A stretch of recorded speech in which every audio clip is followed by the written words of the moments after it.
Introducing the Seiko SNR049 limited edition LX line, nicknamed the Skyline, and it's an absolute gorgeous stunner Batman GMT. Wow, right off that bat, we can tell that the watch is absolutely gorgeous. Limited to 400 units. Now the watch is not new, but there are still new examples lying around. Why is that? Because the price, $5,500 USD. Now, what are you getting for your money? Is it worth it? Well, that's what I'm going to try to find out in this video. Now, the Skyline got its nickname from its beautiful dial. It is representative of looking at the Earth from low orbit space. Gradient sunray dial fades from blue to black, the blue representing the horizon of our beautiful planet, and the black representing deep space hugging our planet.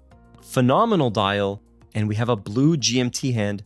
Those two differences are basically the only things from the non-limited, and I believe because the non-limited edition exists, that's why we still have units of the limited, because people have more negotiating power on the non-limited and they rather just save and get that one than the limited. The 5R66 spring driver is an undecorated 9R66 from Grand Seiko. It is a true traveler's GMT, 3 days of power reserve, 0.5 seconds a day, and it's fully jeweled, 30 jewels. We are not gonna see it on the time grapher because it doesn't tick. The seconds hand glides, very fluid, mesmerizing, and stunning to look at. A welcome addition to any watch collection, a spring driver. These are the measurements: 44.8 in diameter, so pretty big there, and a thickness of 14.7. Wow. So it's also thick, although Seiko did engineer this case with a lower center of gravity,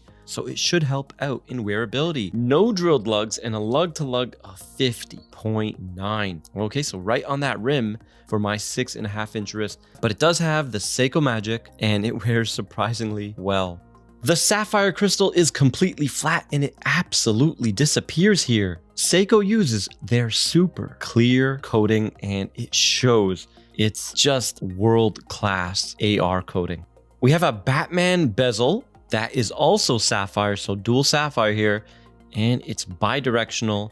It turns buttery smooth with just the right amount of tension.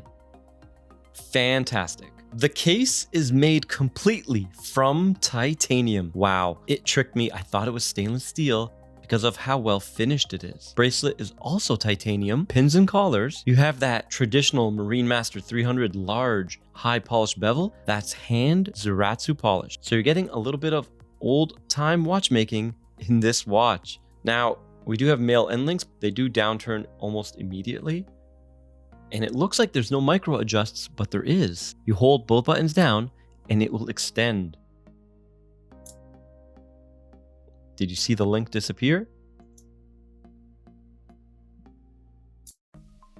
Fully milled titanium, and there you can see the solid case back. It is flat. The crown is nice and big at 6.9 millimeters. It screws down flawlessly, giving the watch 100 meters of water resistance. I don't know why it can't get more. It looks like a Marine Master case here. I wouldn't be surprised if it could do more. Being a traveler's GMT, you pull out the crown once and you can jump the hour. That's the traveler's GMT. So to change the date, you actually have to keep jumping it forward. And if you want to go back, the date goes back.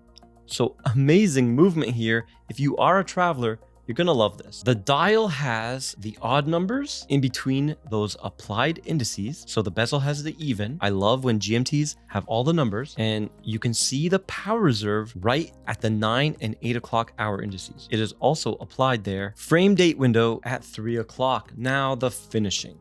I don't think this was made in the Grand Seiko studio. I'm sure the movement was, of course. It's a spring driver, but we do have dust here. Finishing on the indices, my King Seiko surpasses it. And, you know, I've seen some SLAs like the 055 and the 043 that I know for a fact were made in the brand new Grand Seiko studio. Those ones were a lot cleaner. This one is still great. I've seen worse watches from Rolex, from Longines, from many other brands. So, but this one does have a speck of, it seems like honey or goo right in the middle of the 0 where it says 10 bar on the dial. So gonna ding that for sure. The finishing is not the greatest for this price. I think it should be a little bit better, but again, it's only under extreme macro. Here it is on my 6.5-inch wrist, and oh my God, it's unbelievably gorgeous.